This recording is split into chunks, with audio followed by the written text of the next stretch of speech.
Tell us about yourself. My name is Igor.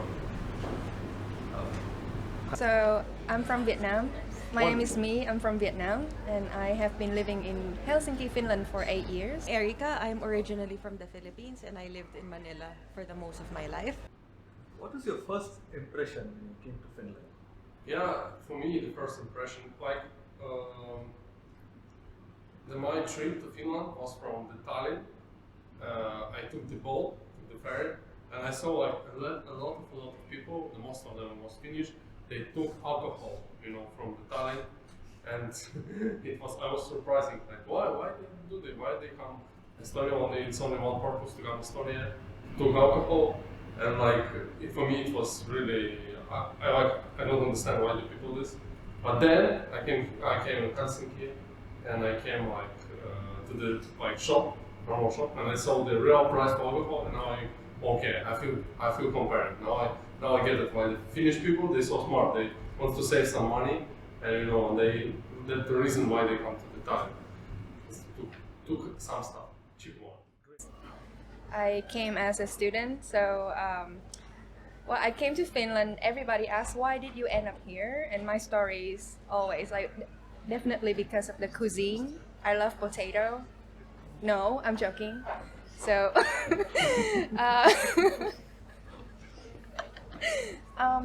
anyway, so I came as a student, then I graduated and found a job. So I have been working in a tech company for the last 4 years. And I'm not eating potato, so just want to clarify. I remember very clearly my first minute in the Helsinki airport because it was the quietest airport I've ever been to. I'm quite used to traveling, and when I stepped into the Helsinki airport, I really thought that, wow, this airport is so quiet, almost nobody was speaking. And I found that quite strange considering that I know I was in the capital of the country. So that was a huge switch for me, that even though that this is a capital, it was very quiet. And it is still quiet. Yeah, if I remember, first thing it was the excitement of the nature, because I come from the country where we are growing up cotton, and as I landed to the country with an airplane, it was the winter time, and I thought, wow, this country is full of cotton farms. And when I came out and excited to try, it was plants, flowers, trees covered with the snow. Then I came to realize now, this is a different nature. Yes. It's an interesting question to be thankful. It's about how much energy I've given and what they've given me. I think it's been a reciprocal relationship where I've been good to Finland and I've offered a lot to Finland, and Finland's offered me a lot. But it hasn't been the easiest journey being in this country. I could have stayed in Australia. That I decided to come here to the darkness and to the cold people and the cold life. But actually I've learned that there's beauty in that, and there's beauty in space. The space between all the capitalist shit that we're forced down our throats in this Western industrialized world, that we have to put up with that shit.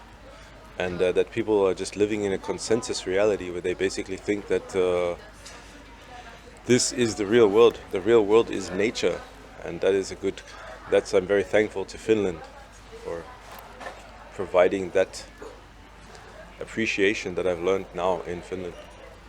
Also for sauna, I love this. It's a big passion of mine. Okay. There are things which I wanted to emphasize when I came to Finland. I have worked in various countries, various continents.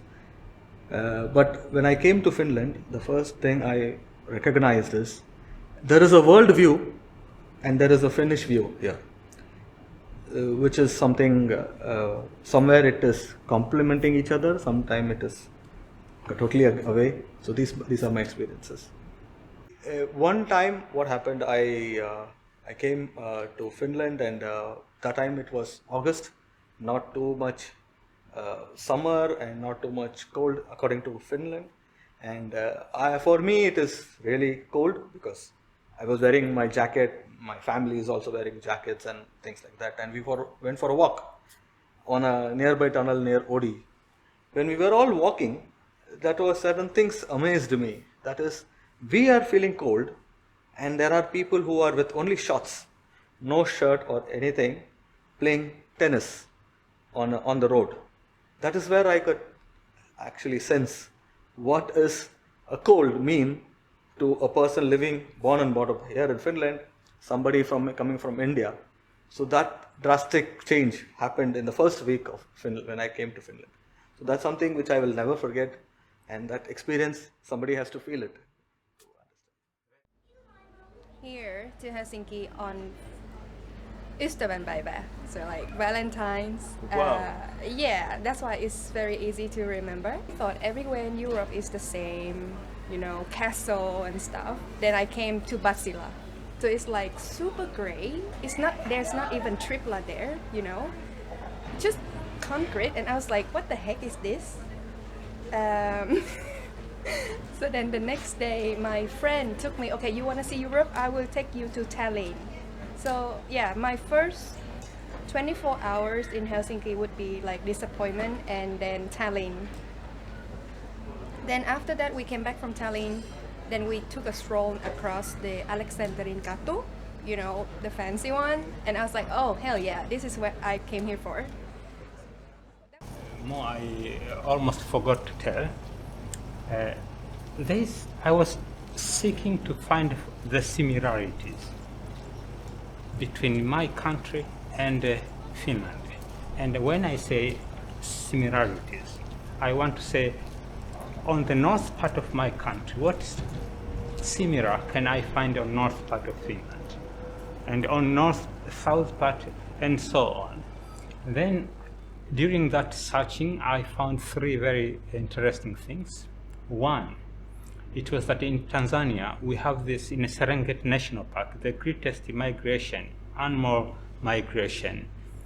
And with that one, I found in Lapland, they have also a salmon fish migration. Every year, the fish migrate to the north to lay eggs.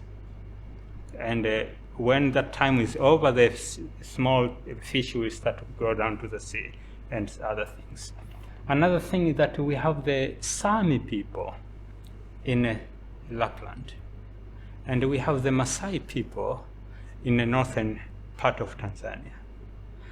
And these people, how they treat, the third thing is what do the Maasai people keep or take care of is the cows in the nature.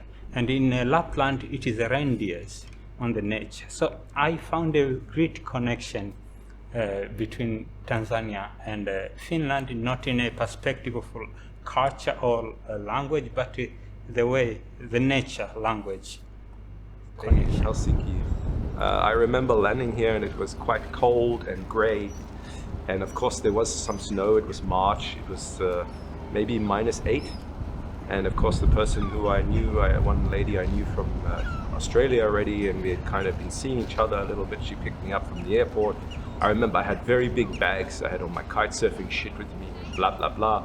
And she picked me up and it was nice, and I went home, but I do remember it being dark very fast.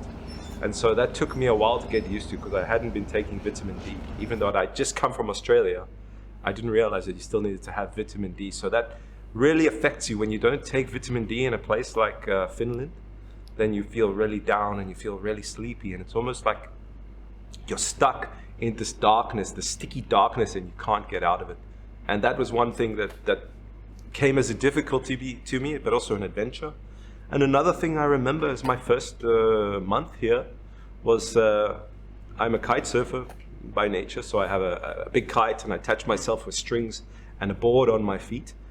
And here, of course, at that time in March, the water is quite cold. It's like, I don't know, it can be 1-2 degrees, something like that, if it's not frozen. And so I bought a dry suit and I went with some of the guys on the local Facebook forum and I said, hey, who wants to go kiting tomorrow? It's 40 knots, which is quite strong wind. It's like 20 meters a second. And these two guys picked me up and we went kite surfing down in Hanko. We drove an hour and a half down.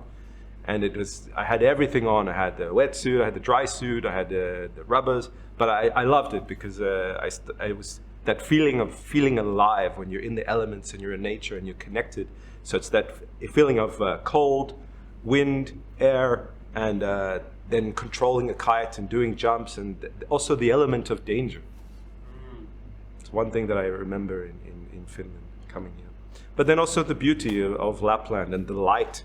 The way the light is so soft, especially in Lapland at that time of year, it's really something beautiful. I don't think you get this in many places of the world, because somehow it's the way the light hits the snow, and it gives you a feeling of real peace inside. And that's one thing that I love about Finland.